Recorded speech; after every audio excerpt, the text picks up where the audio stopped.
Welcome, ladies and gentlemen, to the Q1 session here at the beautiful Spa-Francorchamp circuit. It's not much going on right now. We're in Q1. 17 drivers on the grid today.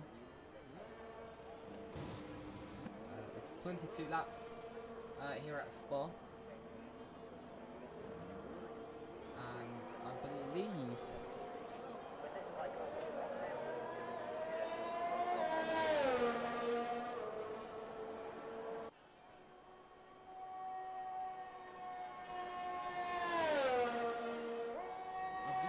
18 corners. 18 corners here as that is Jonas Chicane who's off. Let's see what's happening here in a moment. Go on board with the Williams of Robert Bertha. It seems as though he's just completely lost the flow on the wet.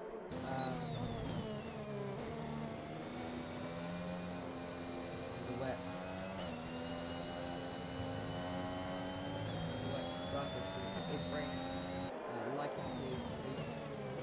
It is raining fully, and the race will be dry.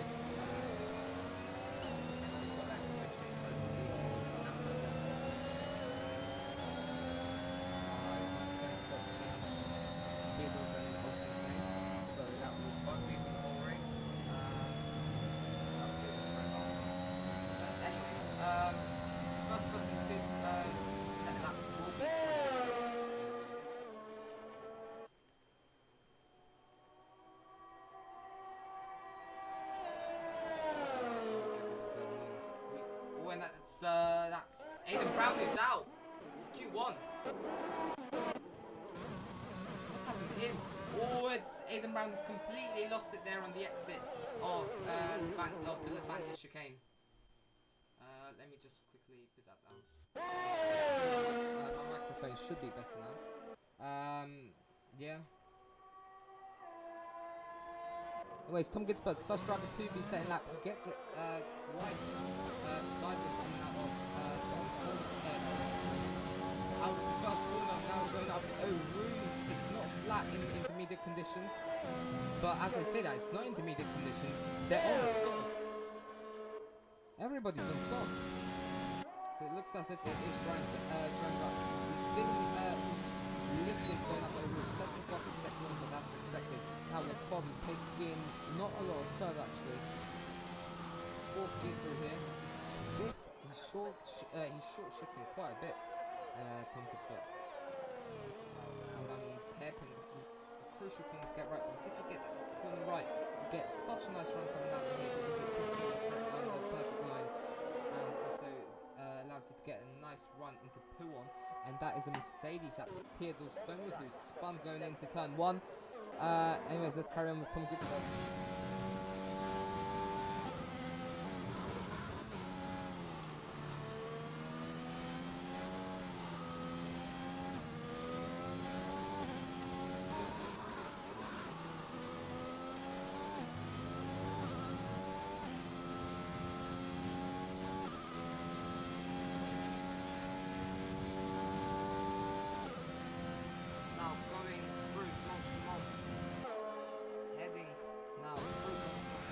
Simon to the fire, that's an Aston Martin passing Air Simon now. What's happened to Air Simon? Oh, and he's lost on the exit, on the entrance range, no name. As it's now have to scrap the lap as he goes out wide. And prepares to do another lap. So next driver, first driver across the line, Tristan Kuipers, 153.450, good lap time there, especially in these conditions. Then Olsen now goes P2 with 154.266. Next across the line, we have Alexi Cavero goes faster than Olsen, going P2 with 153.763.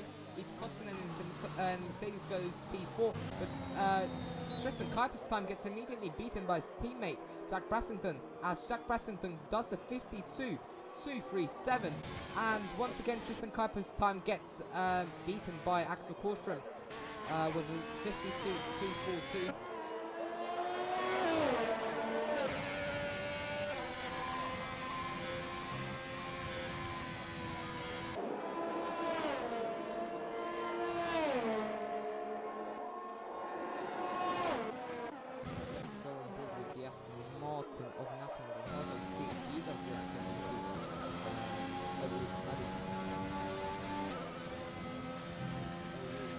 driving lift quite a bit as well. As well.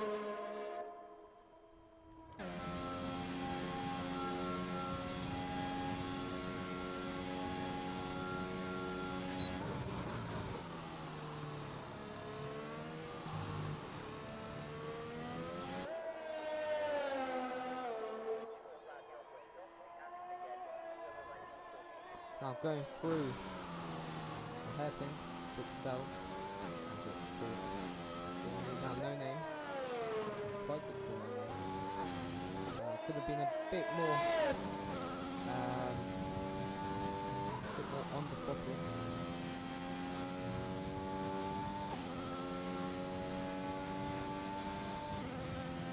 Turn your mic up on stream, we can barely hear you compared to the game. Like, the game is like 10 times louder than you. Yeah, Aiden, by the way, okay, I've turned the game down, but you can barely hear me as well, because otherwise you'll get the squeaking. I mean, it's better to hear you than the game, to be honest, though. No, I'm just saying, the game squeaks. My mic squeaks, sorry.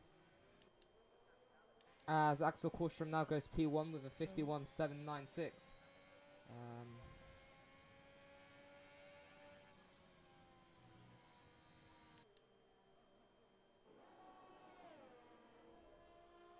As DRS has now been enabled, those lap times will be slowly coming back down.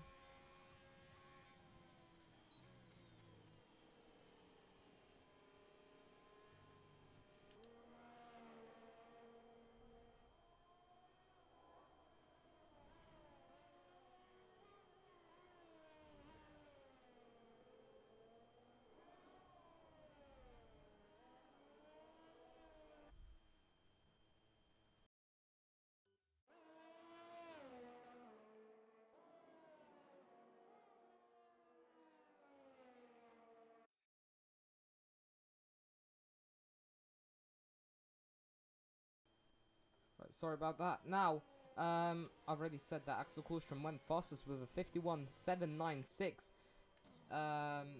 Next driver across the line will be Tristan Kuipers, who actually goes into the pit lane. So next driver to do their proper lap will be Tom Gitzberts, no, not Tom Gitzberts, it will be Alexi Cavero, who also pits. So it's the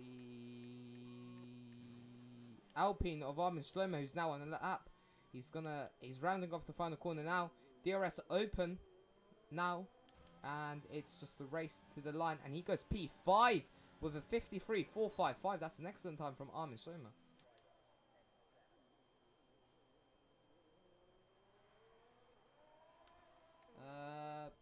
We've got the Aston Martin of Nathan and Hartog next across the line. What time is he going to do?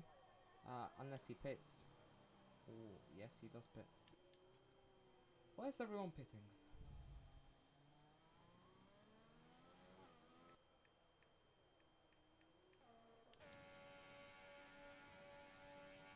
Two cars on track.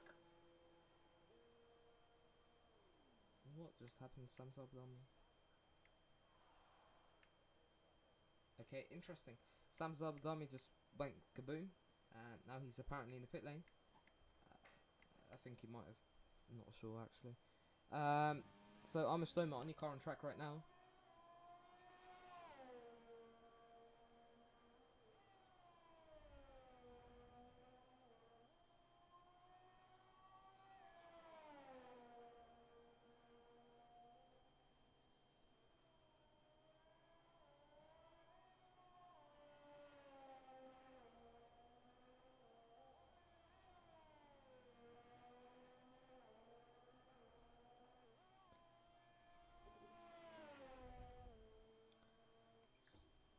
Not much to do.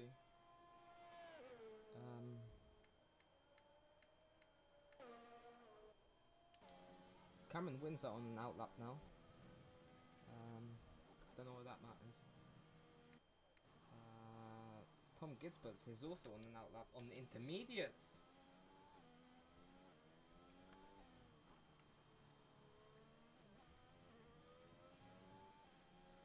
Gitspert's on your car out there on intermediates. Let's see if it will pay off. Let's see if it will pay off for him. So far it seems as though he does have some pace. Quite a bit of pace actually, going through the Lefania chicane now.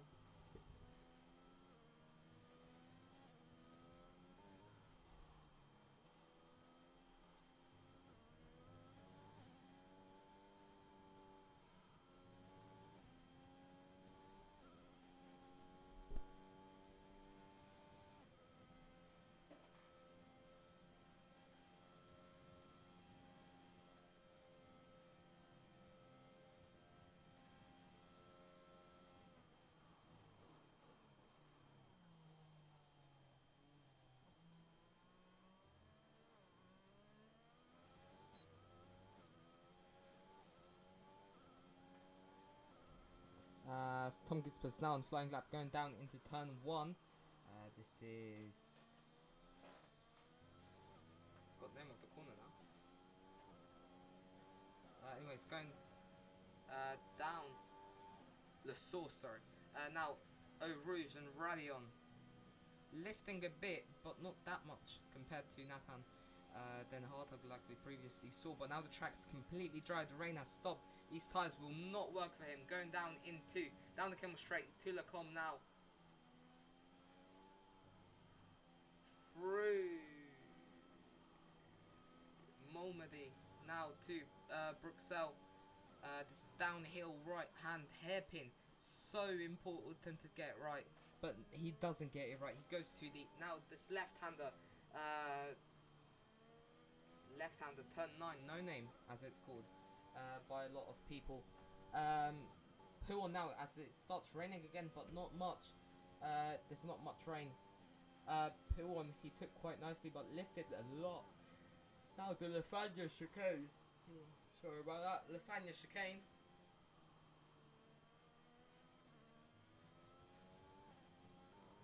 And Stabilo, Stabilo. 15 is Stabilo. As he goes fastest in the middle sector, Tom Gitspert's gotten pace from nowhere. So these intermediate tires may be the best option currently for these conditions, even though it looks as if it's completely dry. Now going down into the bus stop chicane, what time is he going to do?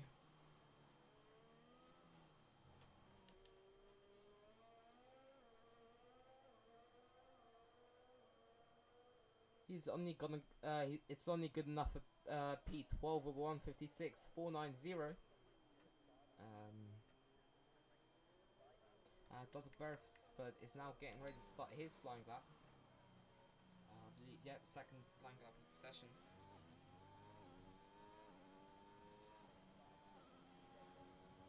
Up into Radion.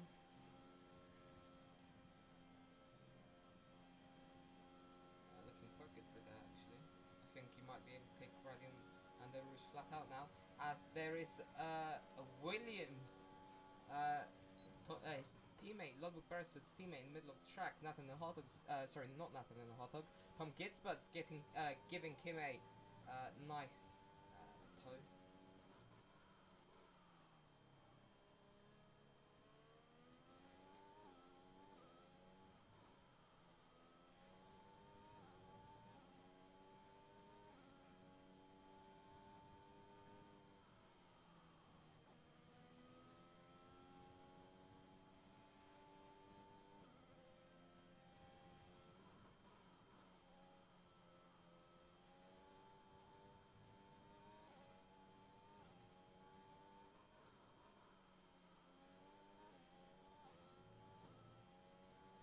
Anyways, Ludwig Beresford now sets the fastest middle sector, coming out of Stabler now, heading towards Blanchemont. Let's see what time he will be able to do. Now, as it starts to rain again.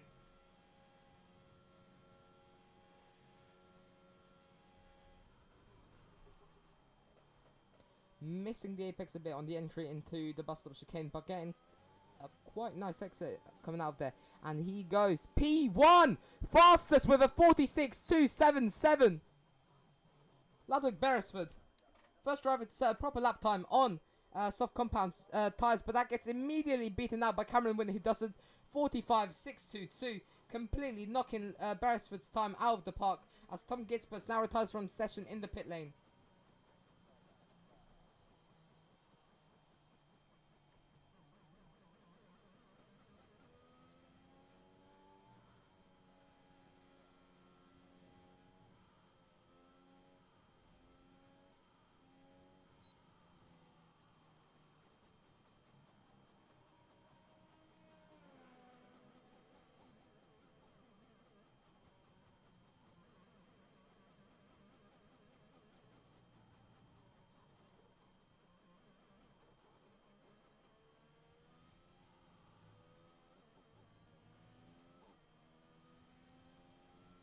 As Theodore Stonewall also goes fastest now, with a completely missed that. With a time of a something 44.529. That's the time. I was looking at the wrong thing.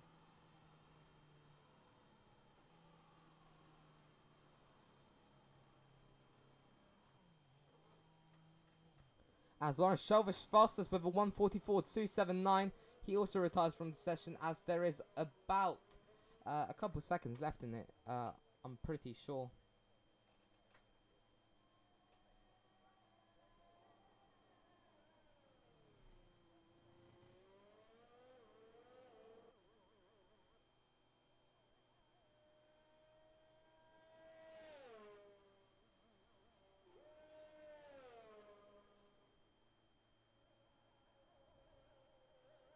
When there's a car on track, that's a Haas, that's Axel Korstrom, who spun in the corner after Blanchimont. So that's not the left-hander of Blanchimont, that's the corner after the left-hander of the Blanchimont, the other left-hander.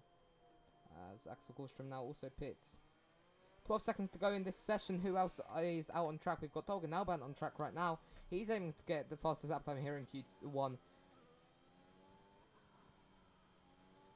What time is he going to do in the McLaren? The French driver.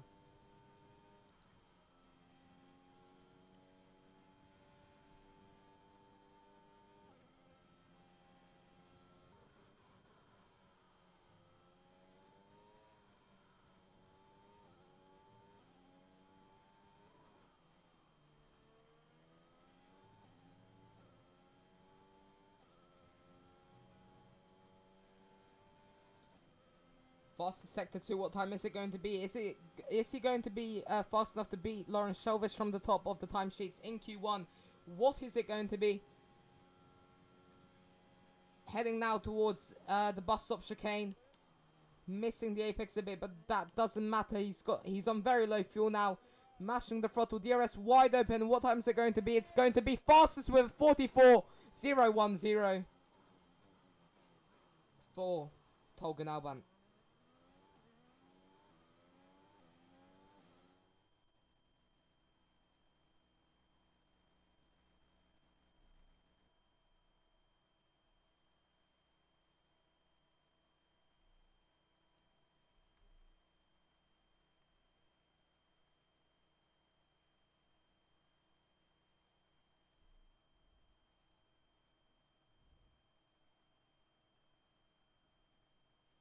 And so this is the finishing order for Q1. Tolga Nalbant, top of the timesheets. Then Lawrence Shelvish, Theodore Stonewall, Cameron Wynn, Ludwig Beresford, Axel Korstrom, Jack Brassenden, Tristan Kubb, Simon Schlomer, Alexi Cavero, and blah blah blah. And Jones Janum, Aidan Brown, and Simon Sarah are all out in Q1. Anyways, here is the order, because I missed saying half of it, because yeah.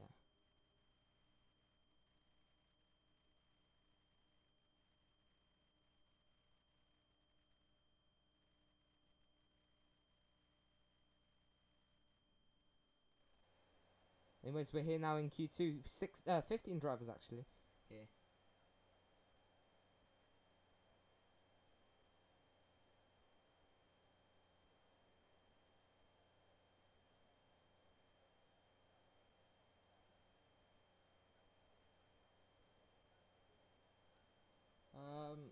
That's the Martin of Nathan and Hottovus getting ready, but Tom Gisbert is already out.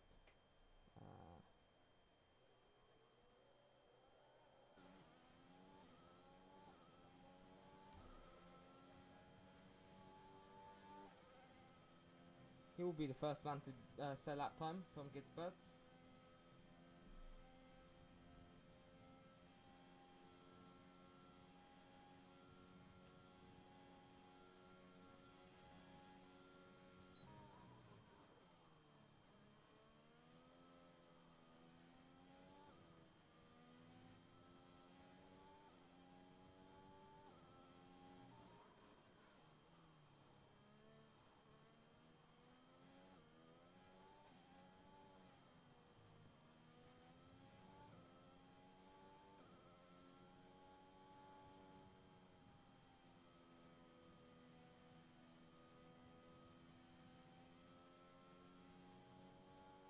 There's not much going on. Don't have anything to comment about.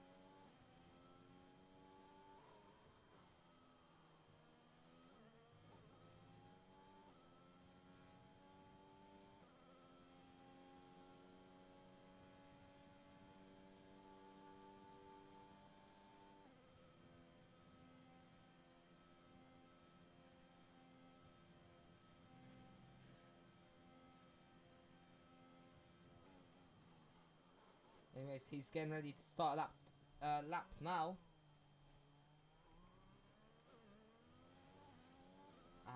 As we head down towards the source, the DRS now wide open, braking just before the 100-meter board.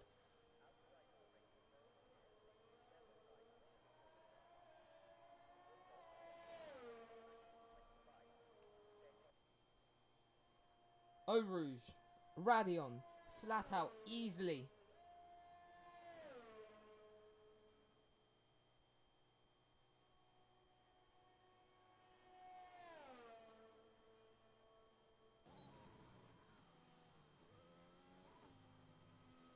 Fastest sector one that's expected again, since it is the first man out. That gets immediately beaten by Nathan and Hartog, I believe that was.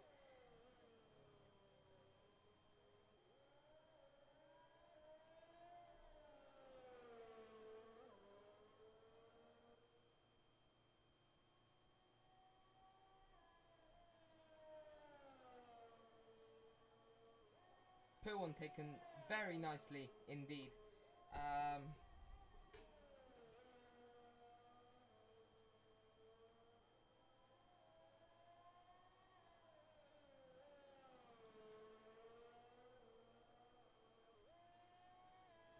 Fastest, that includes the fastest sector 2. Now, coming out of Stavelo, Blanchemont. This is just a small kink in the road. This isn't Blanchemont, it's just before this. Now, the chicane. Let's see how he does through here.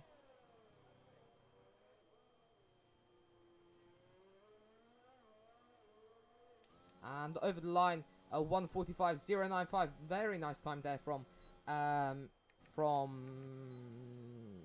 Gidsberts. Now Nathan and Hartog next across the line, 1:43.308. 2 seconds faster than Tom Gidsberts. Then next across the line we will have Lawrence Shelvisht, who is starting a lap time. And then we've got Sam Zabdami, who slots in P3 with P4 now, sorry, with 45.683. Armin Schlomer P3 45.364. Now next across the line we will have Olsen in the AlphaTauri. What time is he going to do after his as he now starts his flying lap? It's a Williams next across the line. Ludwig Beresford, what's he going to do? He's going to go P2 with a 45.052. Next across the line, Eetu Koskinen, who is now braking for the chicane. And mashing the throttle, DRS wide open as he goes P2 in front of Ludwig Beresford with a 44.258. McLaren's next. He's starting his lap time. Then we do have a Haas. Don't know whose Haas that is. As Tom Gidsberts now goes P5. Wait, no. Alexi Cavero, sorry, goes P5. And that's the Haas of Axel Korstrom. Starts in P2 with a 43.438. Fastest sector 3 for him. As now, next person we will have is a Williams. That's Tom Gidsberts, who is on an in-lap, I believe, or a cool-down lap. As Theodore Stonewood is next person who will be crossing the line as he invalidates. So we've got the 2 Aston Martins, and Lawrence Shelvish also is invalidated. So it will be Sam Zabadani next across the line. Don't know if he is doing double push. I'm not sure.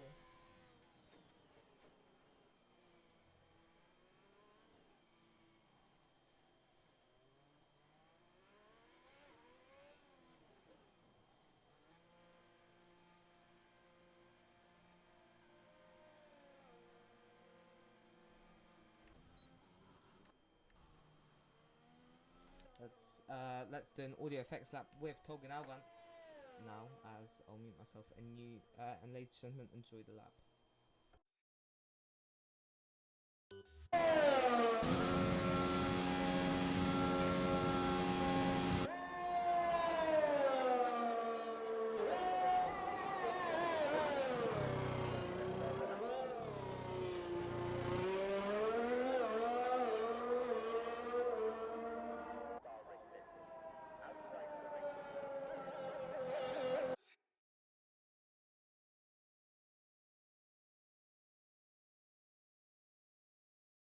Right now, ladies and gents, there's a yellow flag in sector 3. That's Red Bull. That's Tristan Kuiper's going slowly, warming up his tyres, getting ready for his first push lap of this Q2 session. He's on the medium compound tyres. Let's see what time he'll be able to do. And I forgot to mention, this is Q2, so the tyre you do your lap on decides, if you're in the top 10, decides what tyre you will start on, if you are in the top 10, obviously.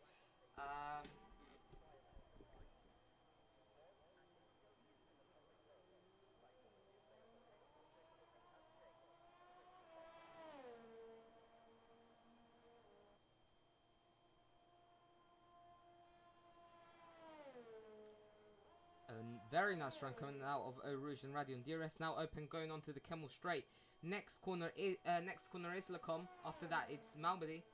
Then we've got Bruxelles, No Name, Pouon, Lefania, Stavelo, Blanchemont, and finally the bus stop Chicane. So let's see how he now goes through Bruxelles. Very nice, looking very nice through there actually.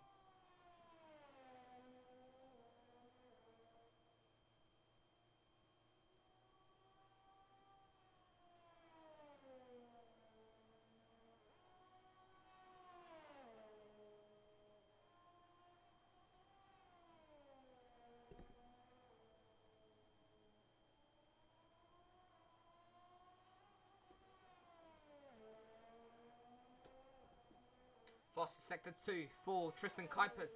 Now coming out of Stavelo. Next corner that he has to, next proper corner that he has to deal with is the bus stop chicane. That's the final corner. It's a very, very, very tight chicane.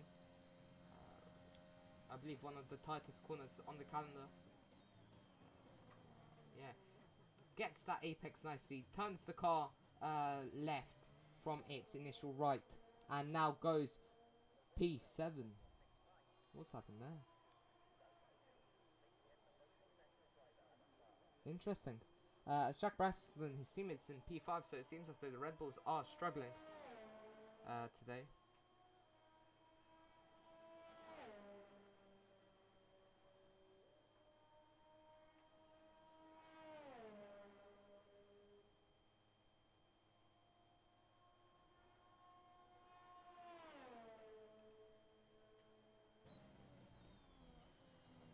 Next car across the line will be a Alpine.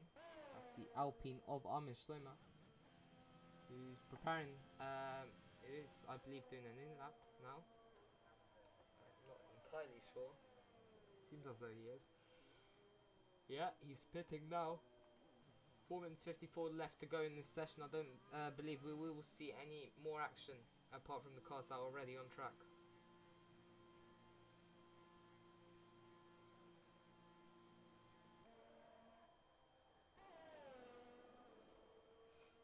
We've got an Aston Martin. That's the Aston Martin of Lawrence Shelvish, who still hasn't completed the lap. So we'll be going on. We'll be watching his lap very intensely, as Theodore Stonewald goes fastest with a 43.307. Wow. that is an excellent time there for him.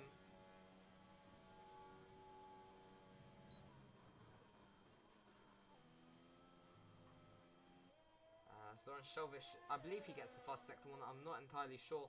Going through Bruxelles now.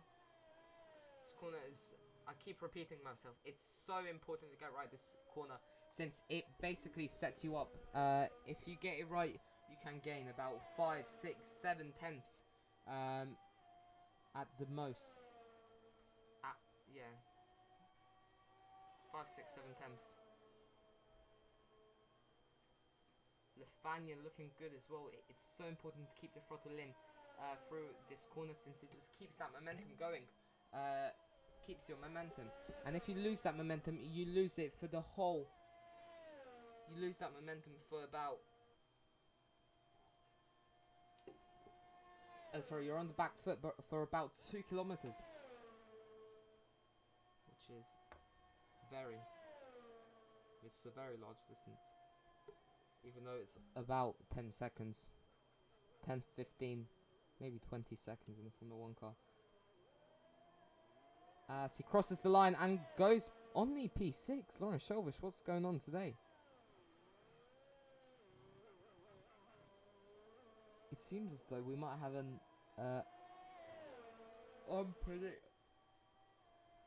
unpredictable pole shootout. Oh, actually, he is the only car on mediums, and he is P6, so that explains it. He will definitely be on pace today. Everybody else, who you don't expect to be that quite low, did their first lap on mediums. For example, Jack Brassington, Tristan Kuipers, they did their laps on mediums. That's why they've got brand new softs on right now. I believe Jack might be impeding Togan Alban. Togan Alban's on a flying... Was on a flying lap. That may be a penalty to Jack Brassington. We never know. Anyways, there's a yellow flag in sector 3. That's Theodore Stone going quite slow, getting ready to get into the pit lane, letting past the Alfa Romeo of Sam Zabadami.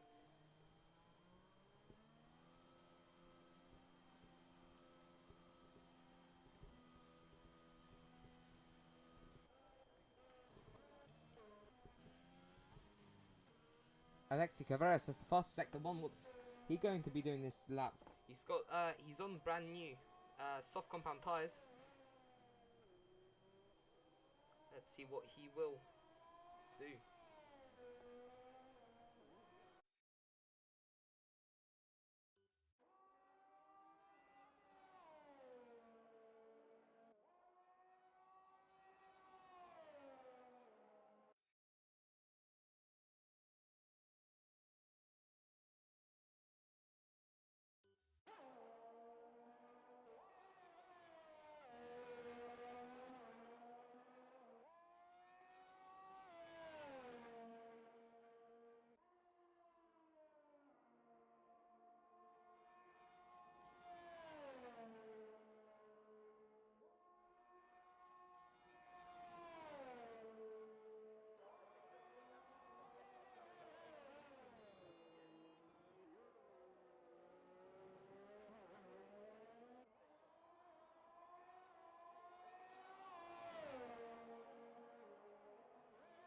Alexi Cavero goes fastest with a time of 1:42.906.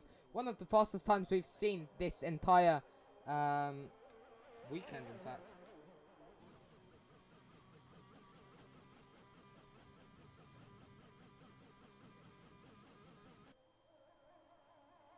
And so Q2 is finally over. Most drivers are on laps. Axel Korstrom is on the flying lap. Let's see what he can do. Will he be able to dethrone Alexi Cavero from his throne or P1 position in this Q2 session? Obviously, this session doesn't decide where they finish unless you're in the bottom 5, which Tristan Kuipers, Jack Brassen, which Cameron Wynn, Ludwig Beresford, Olsen, Tom Gitzbus, Tristan Kuipers are all in danger of. The whole in danger of being relegated as Lawrence Shelvish only goes P8. He gets relegated down to P9. Lawrence Shelvish might not get out of Q. Lawrence Shelvish might not get out of Q2. Get out of Q2 here. As Tristan Kuipers has his lap invalidated, so Tristan Kuipers is out in Q2. Cameron Wynn doesn't manage to get a lap in time, and Olsen is now crossing the line, so that means Lawrence Shelvish is safe as he goes up into P6. So the bottom 5 are Cameron Wynn, Tom Gitzbert, Lawrence Ludwig Beresford, Tristan Kuipers, and Sam Zabadami. That is a very, very unlikely bottom 5. Tristan Kuipers, the season 1 champion, out. What is happening? What's happened to him? And Lawrence Shelvish so close to getting out in Q2, but luck was on his side today as Axel Cavero goes faster than Alexi Cavero by over 0.6 of a second. So very, very, very, very, very, very, very good time. Very, very.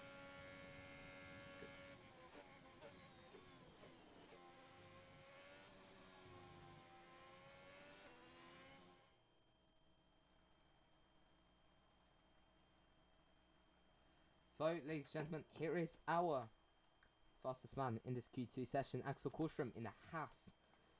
And then here, our bottom 5 finishers in Q2. These, they will not be moving on into Q3 today. Some very unlikely people to be in here. We've got Cameron Wynn, Tom Gitzbert, Ludwig Beresford, and Tristan Kuipers not getting out of Q3. And Armin Schlomer gets into Q3 as well. Gets into Q3 that. And Lawrence Shelvish by 0.3 of a second gets into Q3.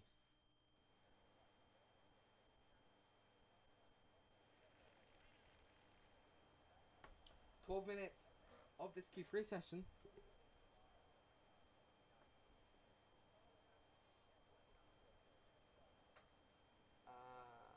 No one's going out so far.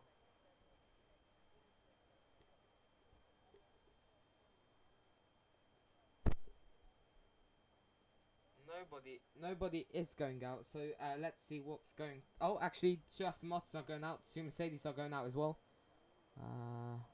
The Red Bulls are going out as well. And the Alpines are going out as well. First car out is the Aston Martin Nathan Den Hartog. So he'll be the first man we go on board with. Or watch, sorry.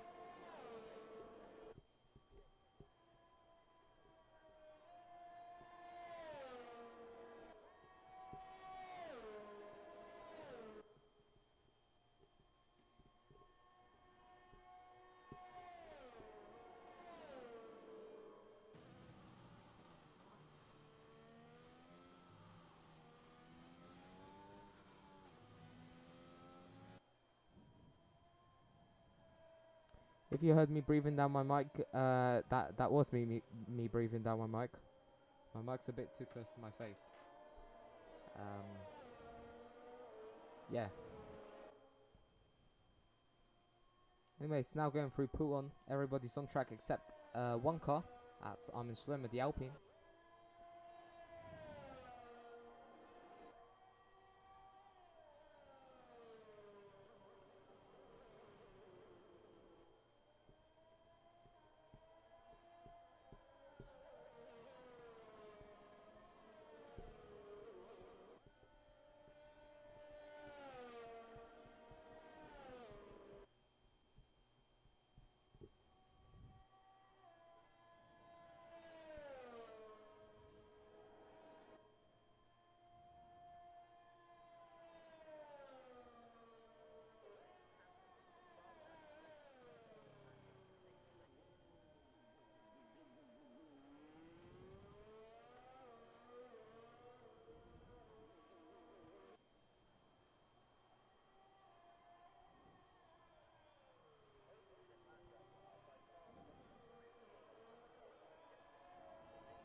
Anyways, Nathan and Hot Dog is now on the Camel Straight, going towards Lecom.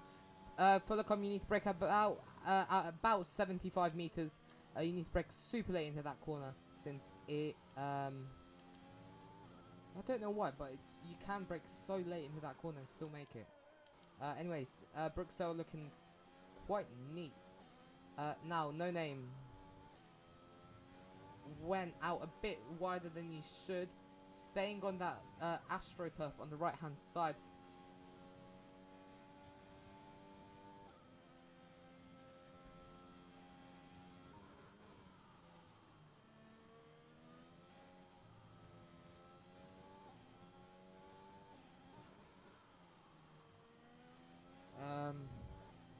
Yeah, faster sector 2, that may be taken away immediately by its teammate, and yes, it was.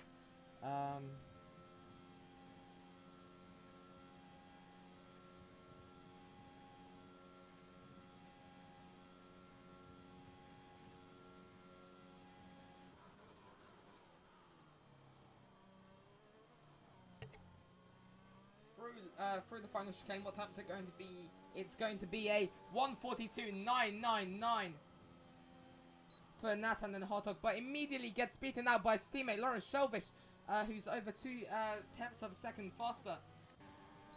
Next across the line, Theodore Stonewood. What time's it going to be? And he spun! And Theodore Stonewood's in the wall, but he's not out yet. He's not out.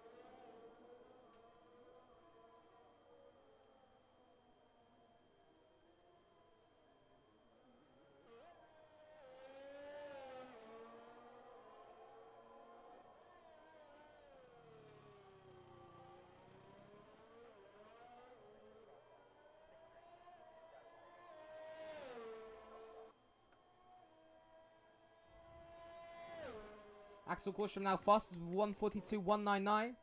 Who's next across the line? Next across the line is nobody.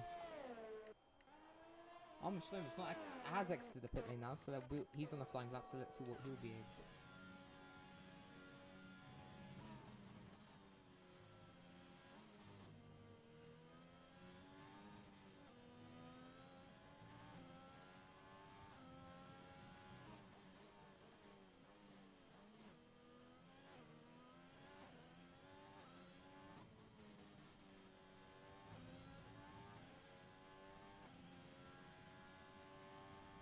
Let's see how Armstrong will do through Puon. He doesn't downshift, he only lifts, which can be fast if done right. And it seems as though it has paid off. Lefania, he's gone a bit wide. He should have gone onto that curb a bit more. He's lost a bit of momentum, not staying on the throttle. He's not staying on the throttle. But he will have the slipstream from the Mercedes in front. That's Eetu Koskinen. That is Eetu Koskinen. No, that's Theodore Stonewood that he will be giving him a slipstream all the way down to the bus stop chicane. Well, a very small slipstream.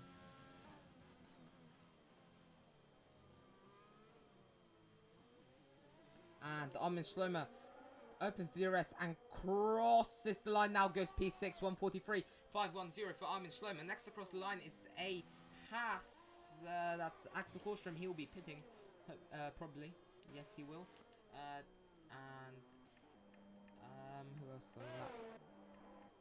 Olsen, Tolga, and Alban are both on laps.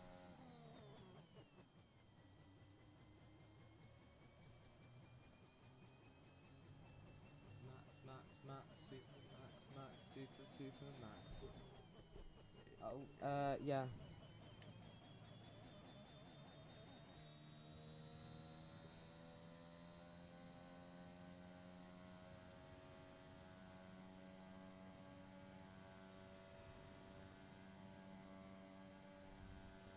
Anyways, Olsen is on a lap.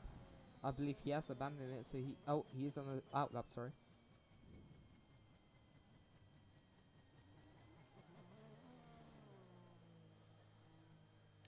And he will be starting his lap now.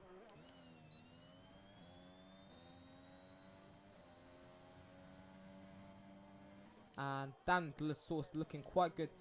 You could have cut the apex a bit more as Jack Preston comes out from pit lane. Right in front of him. That surely must have distracted him. Anyways, going up into Eau Rouge. Radion could have gone onto that inside curb a bit more, but that shouldn't have lost him too much time. DRS now open, going onto the Camel Straight into Lecom and Malmedy. Lecom now braking very late, 4th gear. I would usually use 3rd gear through there. Malmedy also looking quite good. Now Bruxelles, very nice indeed as well. No Name also quite. Oh, he gets very squirrely out of that last corner. And now heads into P1.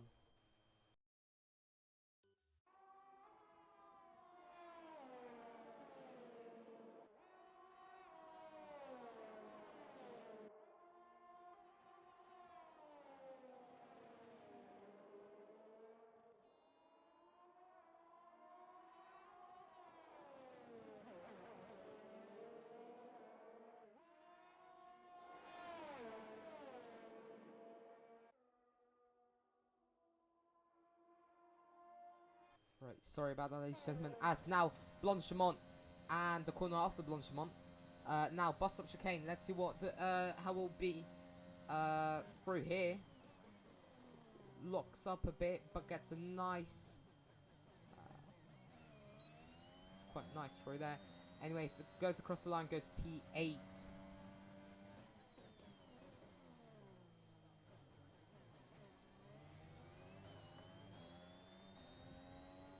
Yellow flag in sector 1. That's Haas. No, that's McLaren going slowly. Haas, sorry. Leaving the pit lane as he crosses the pit exit line. And now we've got Alexi Cavero going slowly on the side.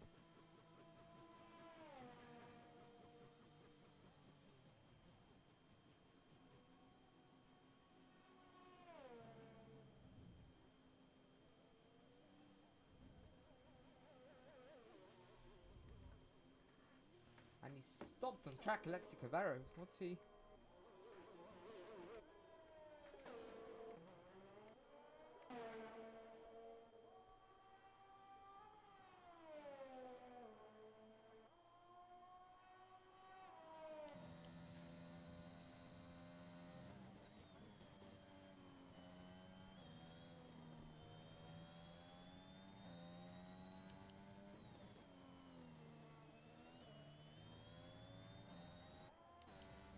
Who else is next across the line? No one really. Oh, I just saw someone getting very close. That's a Haas and Alexi Cavero getting very close back there. Oh, and that's Tolga Alban in the wall. It's Tolga Alban who's spun in P1. Getting onto the curb.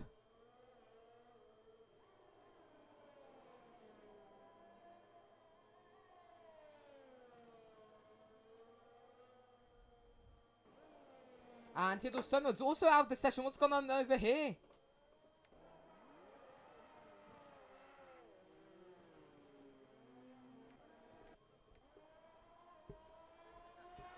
As Schleim is lagging quite a bit. 35 seconds left to go in this session. Axel Korstrom's on now lap. He's now reaching the final turn where he will be starting his lap. We've got 25 seconds left to go of this session. Armin Schleimer now retires from the session. It's 7 people and 1 pole position. Who will be able to take this pole position here?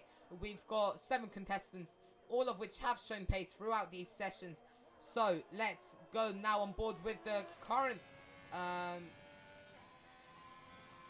provisional pole position sitter. That's Axel Korstrom. Going through Eau Rouge and Radion now. Going on to the Camel Straight with DRS wide open. He's looking pretty good. As Jacques Brassenden retires, he's lost it in P1. Axel Korstrom now says the fastest sector 1. What time? What's he going to do in sector 2? He's looking extremely fast.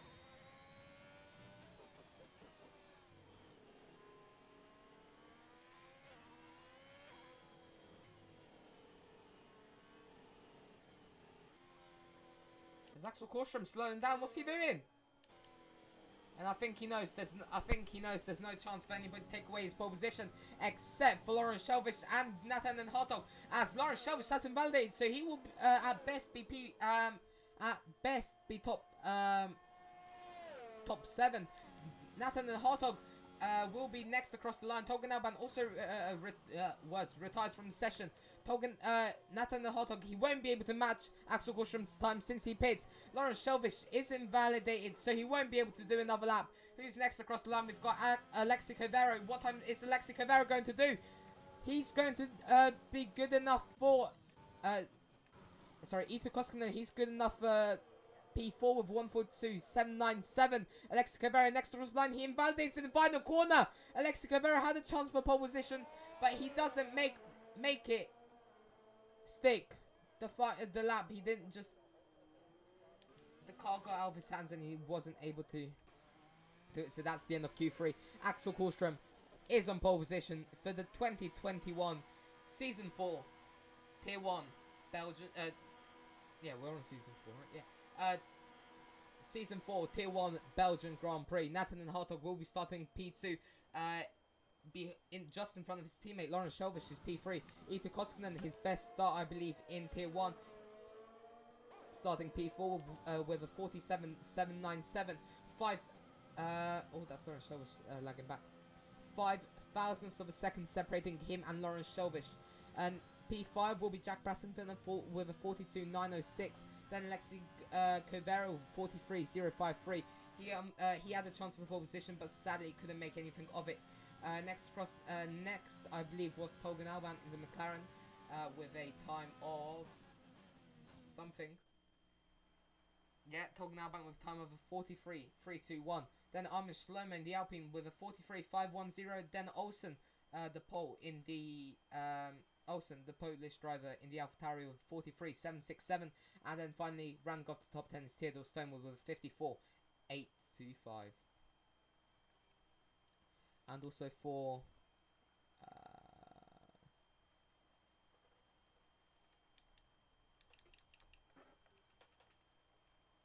yeah. So let's get into the race. This 22 lap race around the circuit Spa-Francorchamp.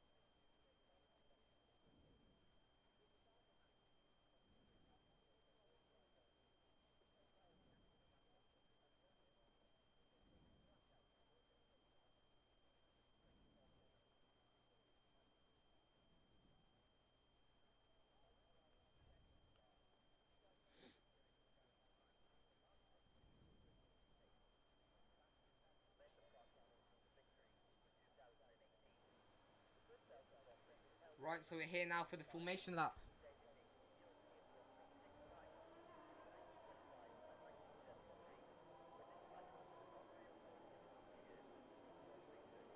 Yeah, we're here now for the formation lap at Spa.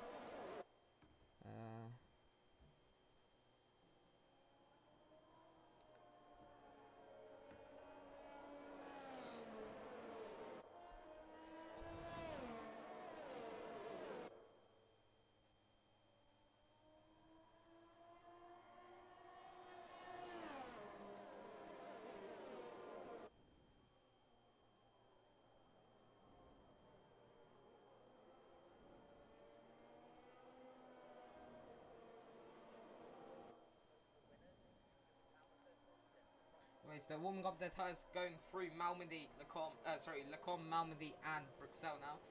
As Axel Korsström rounds off Bruxelles.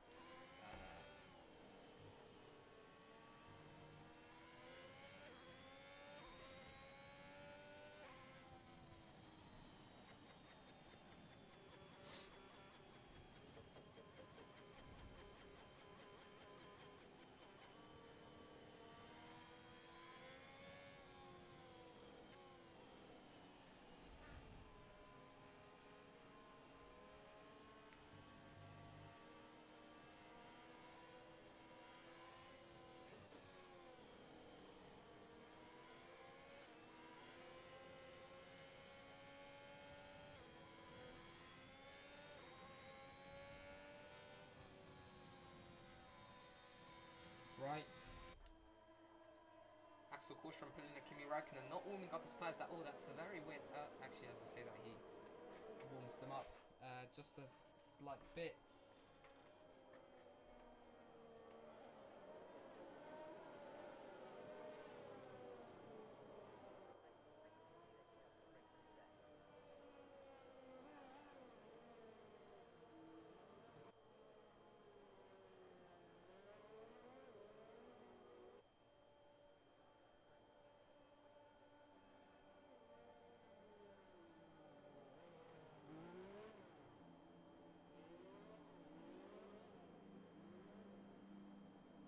As they line up now for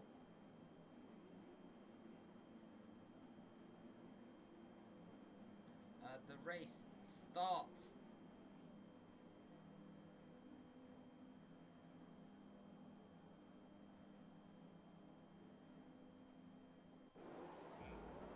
And it's 1 light, 2 lights, 3 lights, 4 lights, 5 lights, and we are racing. Finally, now here at Spa, Räikkönen seems to have gotten a good start, but Nathaniel Hartog gets a better one. Räikkönen's now dropping down. It seems to be quite clean going through turn 1. Not a lot of people going out wide or actually making any contact in that matter.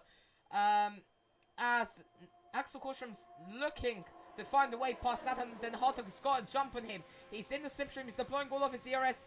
Will he go? He's gonna try and make the move around the outside on the straight. Is he gonna make it?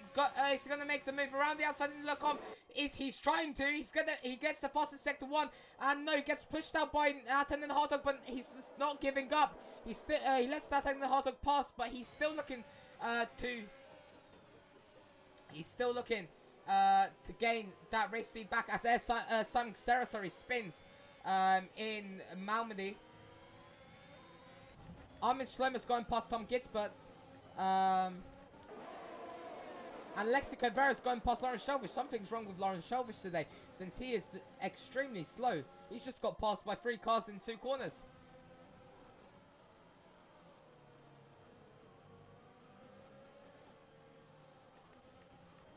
Cameron Wynn and Tristan Kuipers are fighting for position here.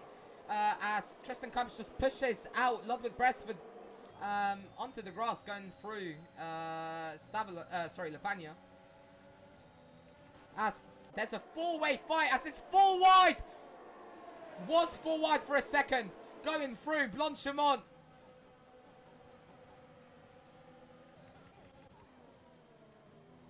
Jack Preston has lagged out from the session. Armin Schlomer is going past Tristan Kuipers, going into the final chicane, as Tristan Kuipers has to take the escape road, as there's a yellow flag in sector 3. It looks like nothing. I believe it's just a pit exit. Anyways, they got past. They're going through La Source now, and Eau Rouge, some of them, in fact. As Simon Cavero jumps Lawrence Shelvish in pit lane. I believe Lawrence Shelvish didn't have a front wing. That's probably what was causing it. As Räikkönen is trying to go for the move, and Nathaniel Hartog, he tries to go for the switchback, but just doesn't have the speed. So now, is he going to surprise Nathan and go for a move into No Name? No, he isn't. Just too far back, sadly. Not sure what is going on because I've got no timings. Ludwig Beresford gets past Tristan Kuipers as they're still side by side going through No Name. As Tristan Kuipers pushes Ludwig Beresford out onto the AstroTurf on the exit of No Name. It's the only thing that's separating the track and the wall there.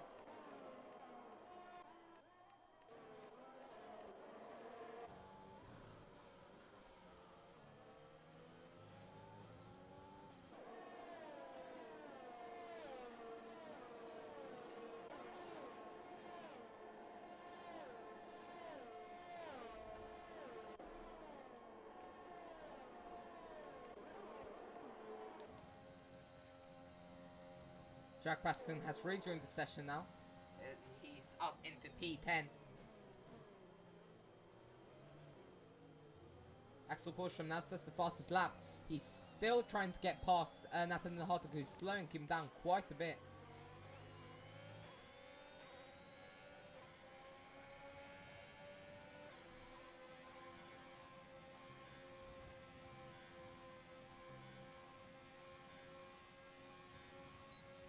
got DRS now. As DRS has been enabled, he's in the slipstream. He's got the overspeed. He's going to go down the inside into Lacombe. Job done. But is the job really done? Yes, it is. Nathaniel Hartog backs out of that move. As Aidan Brown's also entered the pit lane now. Again, for some reason. As Ito Koskinen and Tonga now are still side by side. Sorry, Theodore Stonewood and Tonga now were side by side. Not Ito Koskinen. Ito Koskinen's already way down the road. A long way down the road, sorry. Cameron Wynn and Tonga now are side by side going into P1. Cameron Wynn gets the better of his teammate. But his teammate had to back out of that one. Tonga Nelban had to back out of that one. That was, otherwise that could have led to a massive, massive accident. As the zero flag in Sector 2, that's Simon Cusero, who's out of the race. What's happened to him? Oh, and he's just seen in the middle of the track.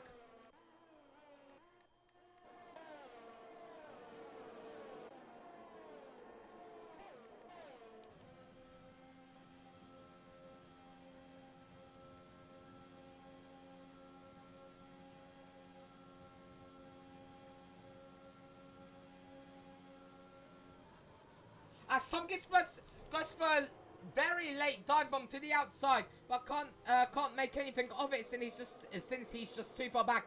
The DRS has been enabled last lap, so here we see a DRS train start forming.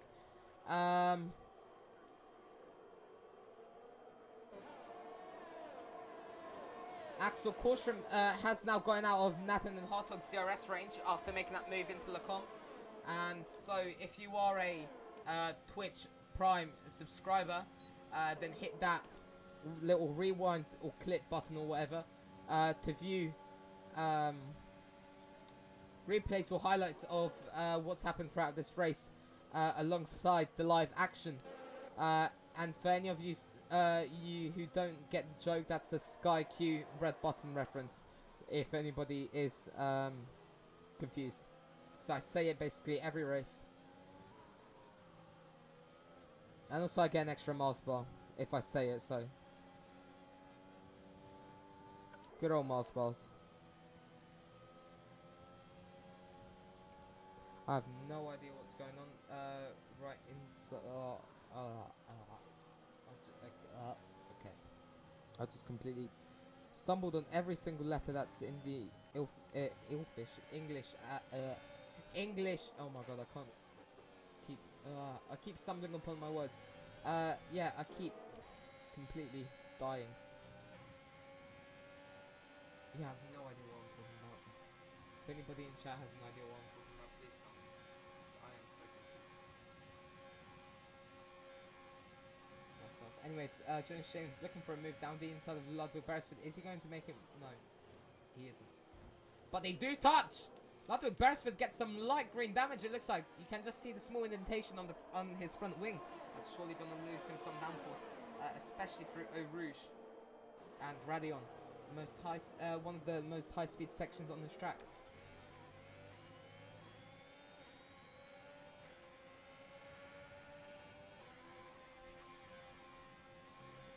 Is he going to lift? Yes, he has to lift. Especially because he's in dirty air and has that light green front wing damage. As Cameron Wynn now gets past Theodore Stonewood along down the straight. Easy job. Easy job done, I need to say.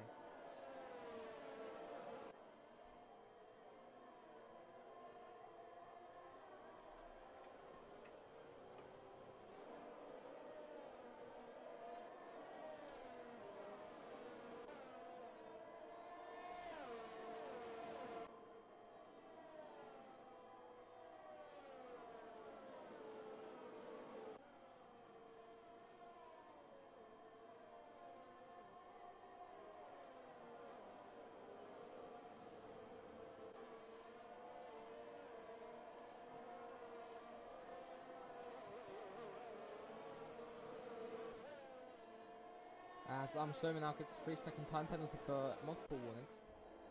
That's surely not going to help his campaign in this race.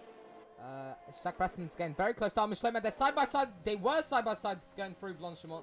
Now Jack Preston's looking Down the outside of the chicane. Is he going to make the move? Stick the side by side. He hits Armin Schlomer. They touch.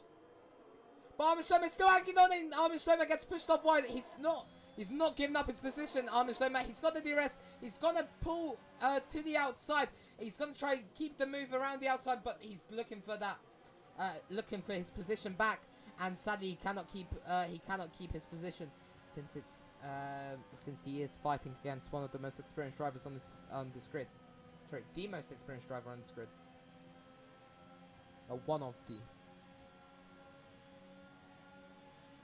As he's got the slipstream, he's got the DRS. He's got the DRS. Is he gonna go down the inside into Lecomte? No, he breaks quite early compared to.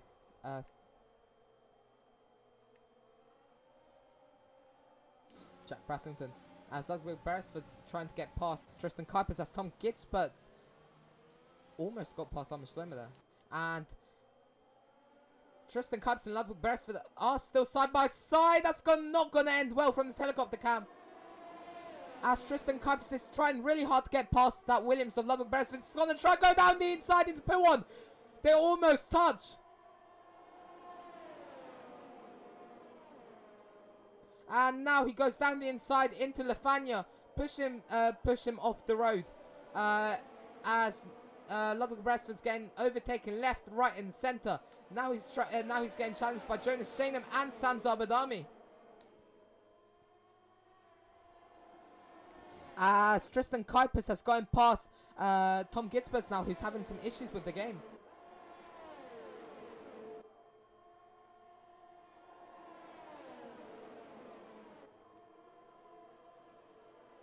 Now heading towards the down into the chicane. Tristan Kuipers leading this group of five cars.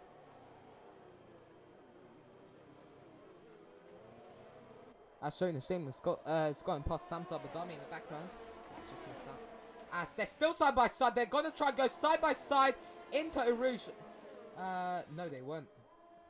Gonna try, but no, they're gonna be side by side through the camel straight. Both of them have DRS. Both of them are going to be sharing a slipstream. Jonas Shane's got more of that slipstream from Tristan Kuipers. They're sharing the ERS, sorry, and Tristan Kuipers is fighting Ludwig Beresford and here we see about 28 battles happening at once. As Jonas Shane's now overtaken Tom Gitzbert on track. And Jonas Shane and Tom Gitzbert are side by side going into Bruxelles as Tom Gitzbert hits, touches Jonas Shainham's wheels and side pod. Simulation damage isn't on. Otherwise, this wouldn't have. Otherwise, Jonas Shainham would have had some severe downforce loss.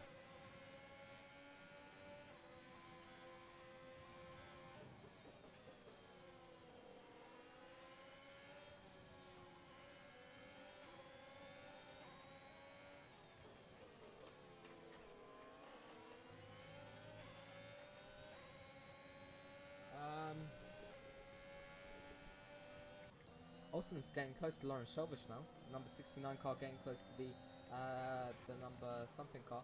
As Jack Braston now goes around the outside of Tolgan Alban, who goes into the pit lane. With... Oh no, it's actually the pit window's open now.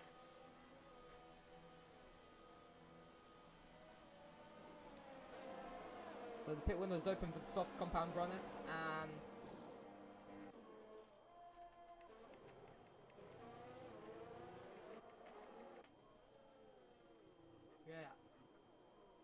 That's about it, because there's only soft compound runners. Everybody except Lawrence Shelvish and Nathan Brown, both of which are on hard compound tyres.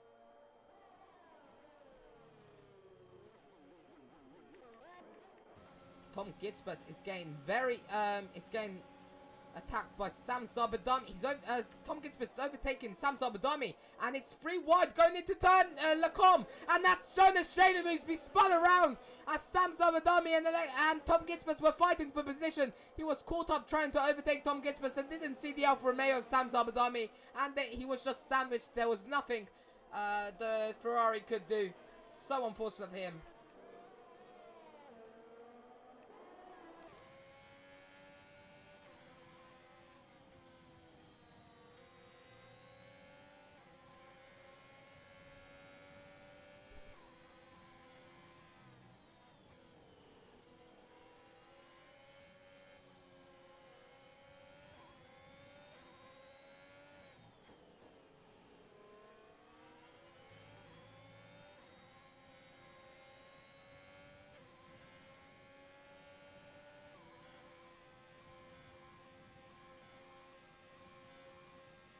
Saxo-Kurstrom's now pitting. Let's see this pit stop from the Haas garage.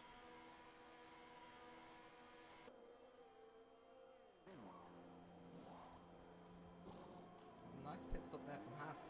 Quite quick as well.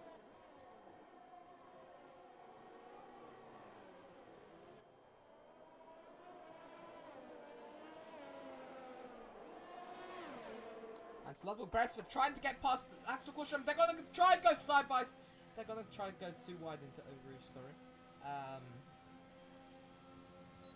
But now Ludwig Beresford does have the DRS. He's got the slipstring, but he won't use the DRS until he's already passed, which he is using now. And he cuts across him to make sure he does not go down to the inside. And that's a beautiful job done there by Axel Kurstromp, by Ludwig Beresford. And Ludwig Beresford will make sure to hold up Axel Kurstromp as much as possible so he can keep his podium.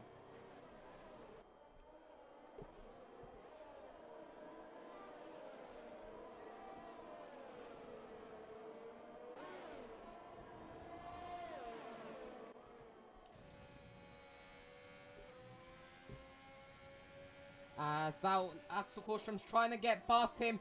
Is he going to go around the outside into... No! That's Ludwig Beresford round, and they touched, and Ludwig Beresford spun out into Lafagna.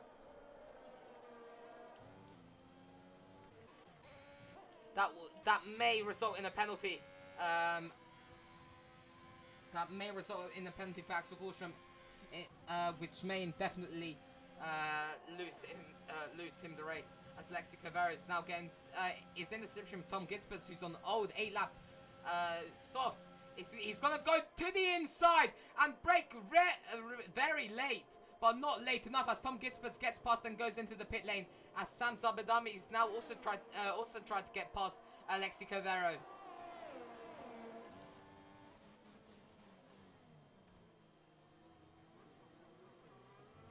As Nathan Den Hartog hits his front wing on pit exit, I believe that was. As Olsen sets the fastest lap over 45. 9, I believe that was. Olsen's doing a 2-stop. It's a very aggressive strategy from him. As Alexi Cavero is in the slipstream, he's got the DRS. He's going to get past Nathan Den Hartog easily on the straight. The Kemmel straight. And Alexi Cavero also sets the fastest sector 1 whilst doing it. As Ito Koskinen is now going past Ludwig Beresford. Cameron Wynn's also going past Ludwig Beresford.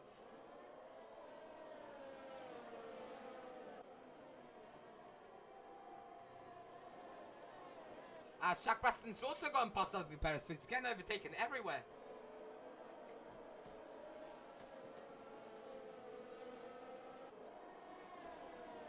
As Armin Schlemmer's going past Olsen. And it's now challenging Jonas Shanum. He's going to try to go down the inside into P1. Is he going to do it? No, he isn't. I was going to say, Armin, if you would have done that, that would have been probably the best move of your career. And he tries to look down the inside into Lafagna and almost spins. And gets overtaken by Olsen. And Lawrence Shelf is right behind him. So he has to be careful. Very careful indeed. Solgan Alban's going past Ludwig Beresford as well, but they're side by side, now they're basically just battling, not being side by side. As Armin Schlemmer now gets past Olsen again, who outbrakes himself going into the chicane, but manages to keep it on track. As Lawrence Shelvish gets a nice run on Armin Schlemmer, mid-entry to the corner, but doesn't have traction to hold his move.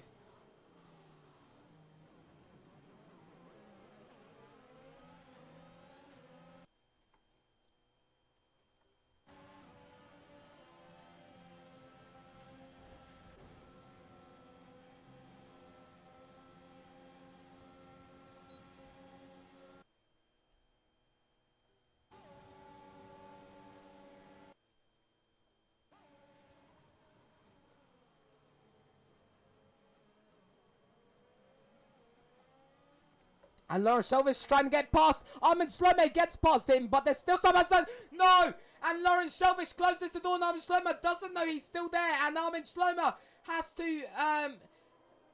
hits Lawrence Shelvish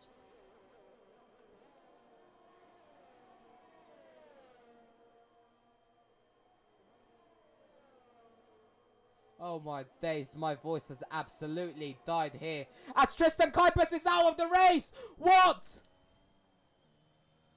When did this happen? Tristan Kuipers lost it!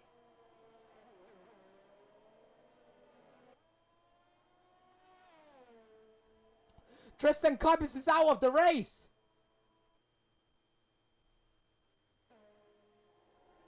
As Axel Korsholm now sets the fast lap of a 15.004. And safety car probably won't be deployed since it is in a non-vulnerable area. As Jack Preston now gets past Sam Zabadami, you can see on the helicopter cam, or now the track view. As Sam Zabadami still trying to fight back, he goes down the inside down the inside of Jack Brassington, but can't make it because he's already too far back. And now Tom Gitzbert gets past Armin Schlomer, who has to pit because he has front wing damage from the incident with Lawrence Shelvish. As E2 Kostelin's getting very close to Cameron Wood now. He's got the DRS. He is deploying all of his ERS, and they're weaving on the straight. That will be a black and white flag, or indefinitely, or even a. Oh, and that's Sam Zabadami who gets hit in the back by E2 Koskinen. Sam Zabadami breaks extremely early. As Lawrence Shelvish also now gets past Jonas Janum on straight. I don't know what to look at because there's too many things to look at.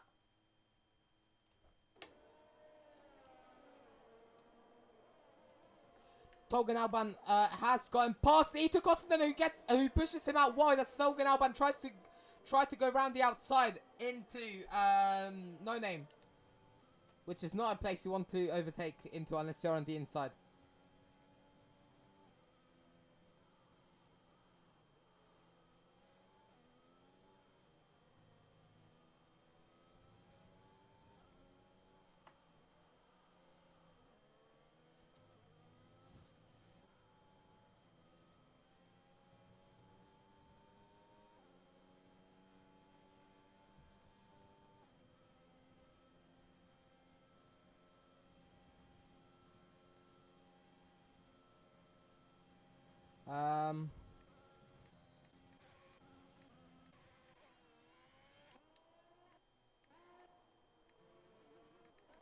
Ludwig Beresford gets past E2 Koskinen and goes into the pit lane now. Let's watch his pit stop.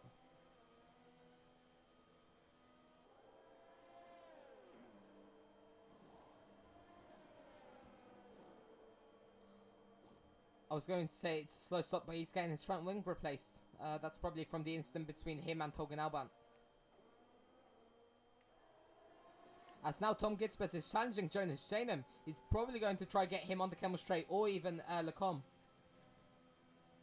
Gets a good run out of Radion and Eau Rouge and Radion. He's got their slipstream, he's got the ERS, he's got the DRS. What's he going to do now? He's going to pull out to the outside and he's going to go. They're still side by side. He's going to go, actually not side by side anymore. He's going to go round the outside into Lecom. Job done, easy move.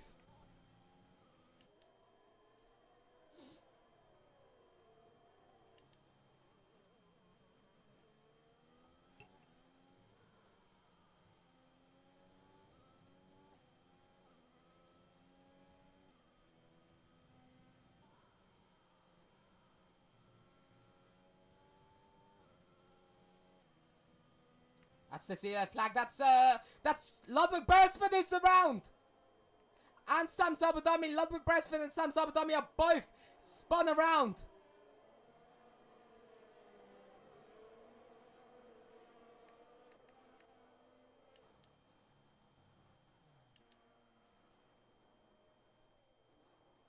Oh, and Ludwig Beresford's got a puncture. Where's his rear left tyre gone?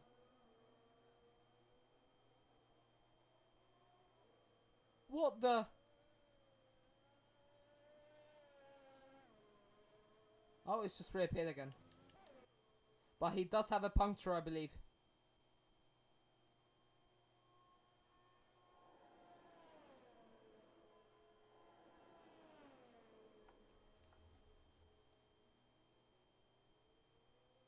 Sounds like a puncture.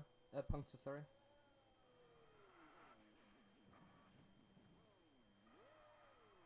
I have no idea how he doesn't have front wing damage from all of that hitting the barriers.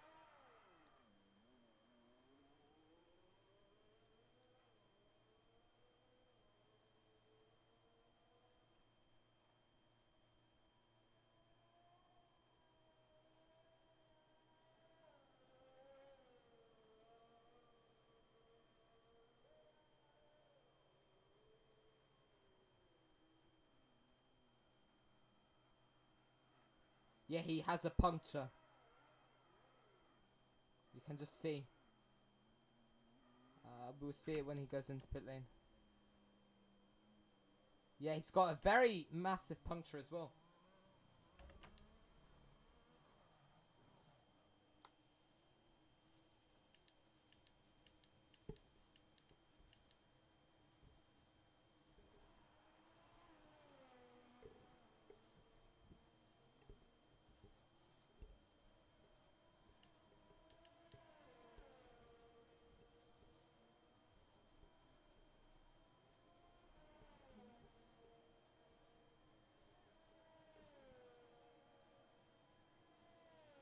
It's a bit slow. There's his tire on the left hand side. You can see how it's deflated.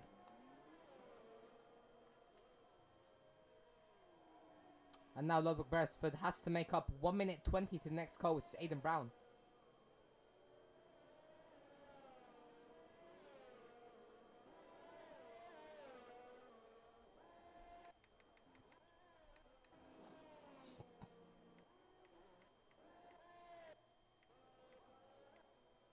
There's not much going on, you know.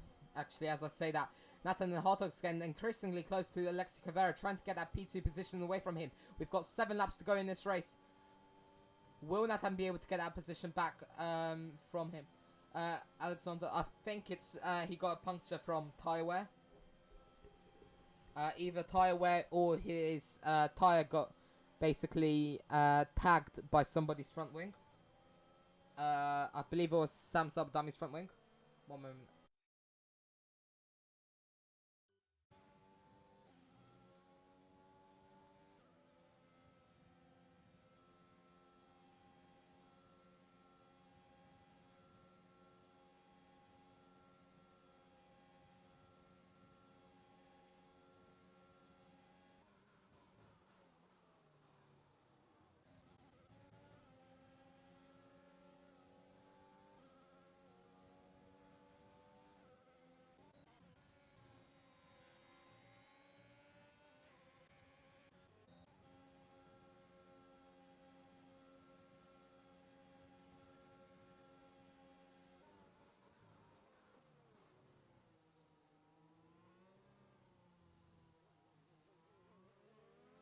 As Tom Ginsberg makes a beautiful move on Theodore Stonewood, but he can't maintain that.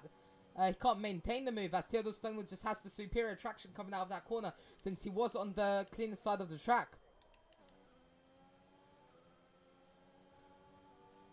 And now he's looking to get past Eau Rouge Radion, but he won't be able to. But he will now. He's got the DRS. He's got the DRS. He was in the slipstream, and now he gets past easily. That's a very, very easy move for him. And there's a yellow flag. That's a nasty mind. That's Lawrence Shelvish who's around. That's Lawrence Shelvish who has spun. Not Lawrence Shelvish. Nathaniel Hartog. Yeah, the gap's gone down by so much. It's 4/10 now. It was about 5 or 6 seconds. Nathan must have had a big moment there. So yellow flags were out. Jonas James going past Aidan Brown now on the straight. That looked like an easy move for him. But yeah.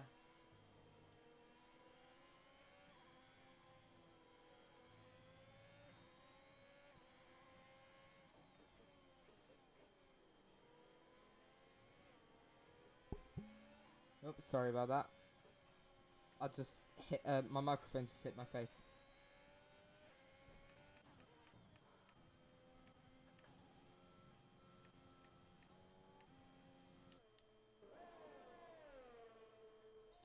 There's not much battling going on unless you count turn 1 where Jack Braston's getting very close to Nathan and Hartog now. Jack Braston's trying to get that podium away from Nathan and Hartog. There's 5 laps left to go in this race. Let's see who will come out as victorious. Will it be Axel Korstrom, Alexi Cavero, Nathan and Hartog, or even Jack Brassington? If he manages to make up about 12 seconds in 5 laps. But for now, it seems as though it won't be possible. Oh, that's a very big oversteer moment for Jack Brassington. The car just went really light.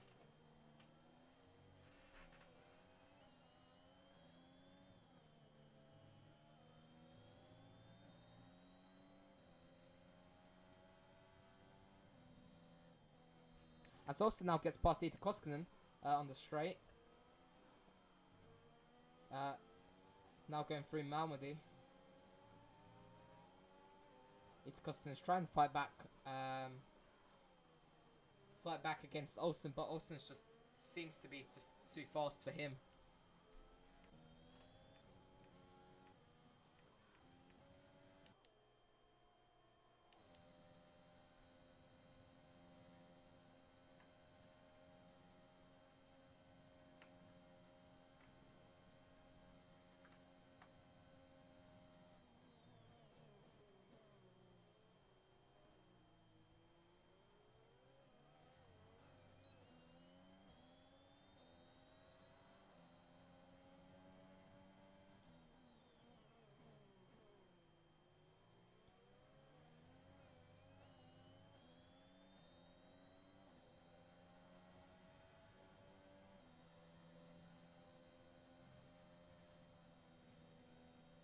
So there's not really much going on right now.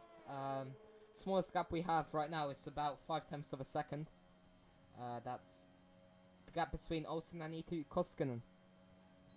You can see that gap on the left hand side of your screen, alongside the tyre ages. So far, Lawrence Shelvish has the oldest tyres by far. 15 lap old hards. He's had these tyres since lap 3 of the race. Aidan Brown's second oldest tyres. Once again hards as well, but 14 lap old hards now. He's been on them since lap 4.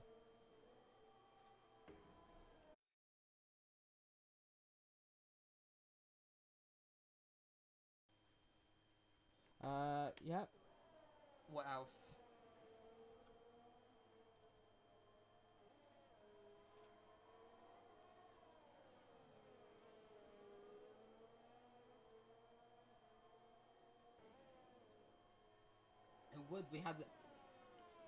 I think we had about 3 safety cars in the tier 2 race, even though it was set on reduced.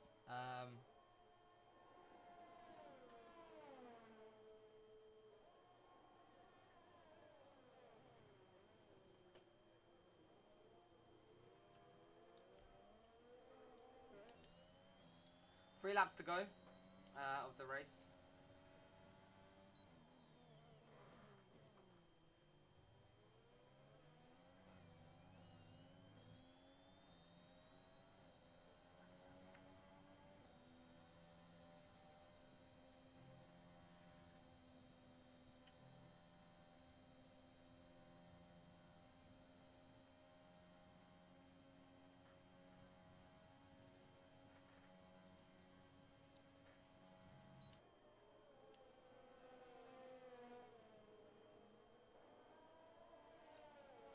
Anyways, oh, the Sierra attack is second one. That's Ludwig Beresford is out. What's happened to him? Has he lost it into a Rouge? Yes, he has. Ludwig Beresford is out of the race. A safety car might be coming out soon, or a VSC, just anything. Please, racing gods, please. Oh man.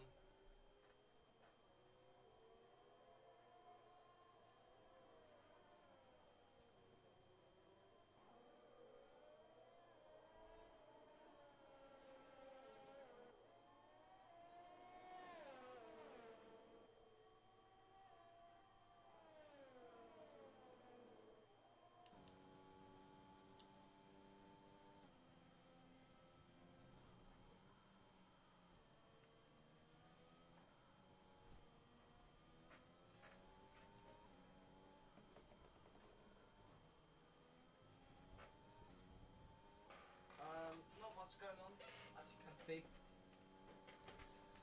So we'll just have some moments watching the leader. Or actually, I say this battle between Nathan and Hartog and Jack Brassington.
Jack Braston now gets a 3-second time penalty. So if he really wants that podium, he has to overtake Nathan and gain a 3-second advantage over him, which it seems to have got the pace for.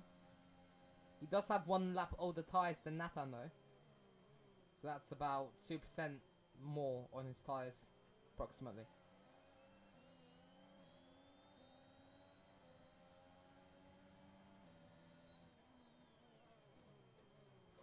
Oh, he almost went for that gap, but Nathan closed the gap on him into the source. But maybe, just maybe, will he be able to get that gap? Will he be able to overtake going into Le Com?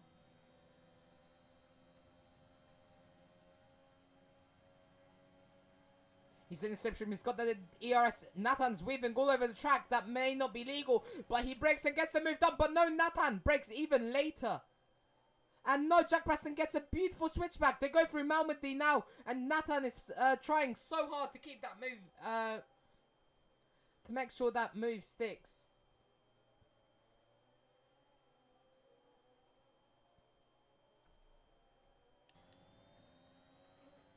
To make sure that he stays in front, sorry.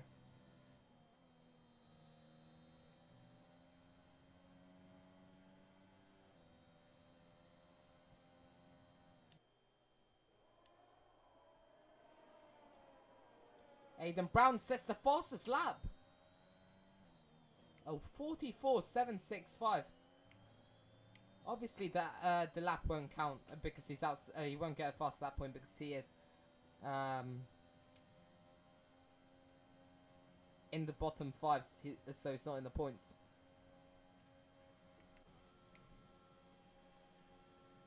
Jack Preston's maybe will be able to send it up the inside into the source. Sadly, he won't. He's too far back. Maybe into the com. It's the last lap. He will have to get the move done and has to pull away or pressure Nathan into a mistake and get him a warning. We'll see what happens now. We've got 3 attempts separating the 2 drivers to Red Bull and Aston Martin going through Eau Rouge and Radion now. The Red Bull's got DRS. He's gonna try. He's got ERS. He's in the slipstream. What's he going to do now? He's gonna go to the outside. He's gonna try go around the outside into Lacombe. He doesn't even need to go around the outside in Lacombe. He gets the move done before the corner. And now next in front of him is Alexi Cavero, who's lost so much time to Axel Korstrom. He's lost 2 seconds in just 3 corners. So now Jack Braston has to create a gap between himself and Nathan Hartog to ensure he keeps his podium.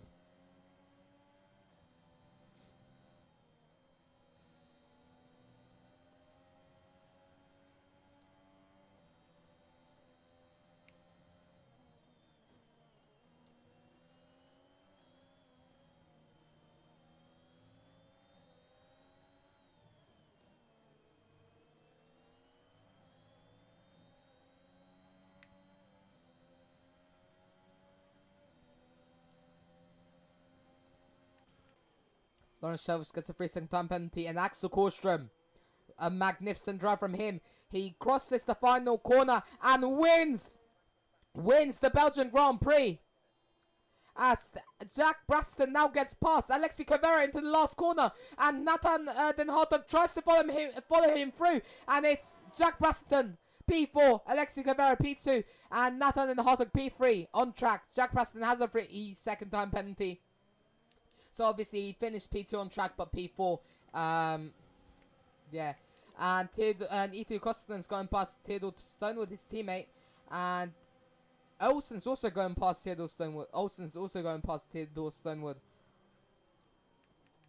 Lawrence Selvich comes home P7, Torgan Albert P6, Cameron Wynn P5, then E2 Koskinen comes home P9, Olsen P8, Tom Gitzberts P10, Theodore Stonewood P11.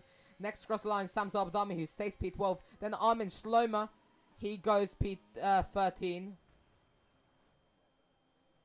He's crossed the line. P13. Then Jonas Shannon, P14. And he's decided to take his front wing off. And Aidan Brown, last person to finish the race. He He does have the fastest lap, however, he won't get the fast lap point. Fast lap point will go to Axel-Corsham since it's the last viable fast lap. At least I believe that's how we did it last time.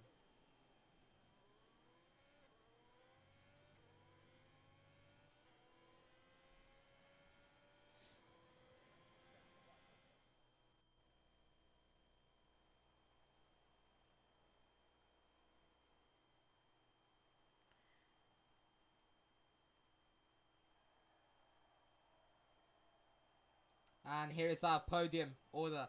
We have Axel-Corsham, the Haas driver from Sweden, the land of IKEA, winning the race. P2, we have the Alpine of Alexi Cavero, the Finn, and then P3 we've got the Dutchman, Nathan Den Hartog. Anyways, here is the final finishing order. Axel-Corsham P1. In P2, we've got Alexi Cavero, the Finn, and then rounding off the podium, we have Nathan and Hartog. Then P4 is Jack Brassington, P5 Cameron Wynn. After Cameron Wynn, we've got Tolgan Alban, Lawrence Shelvish, Olsen, Ita Koskinen, Tom Gitzberts, Theodore Stonewood, Sam Zabdami, Armin Schlomer, Jonas Janum, and finally Aidan Brown. And for our non-finishers, we've got Ludwig Beresford, Tristan Kuipers, and Simon Kusera. And for all those people who need the race director, here it is. So here we have our drivers, the tyres they've used. We've had all the incidents, all the warnings. And we've got all the pit stops right here. So, ladies and gentlemen, thank you on behalf of the commentary team here at VRL.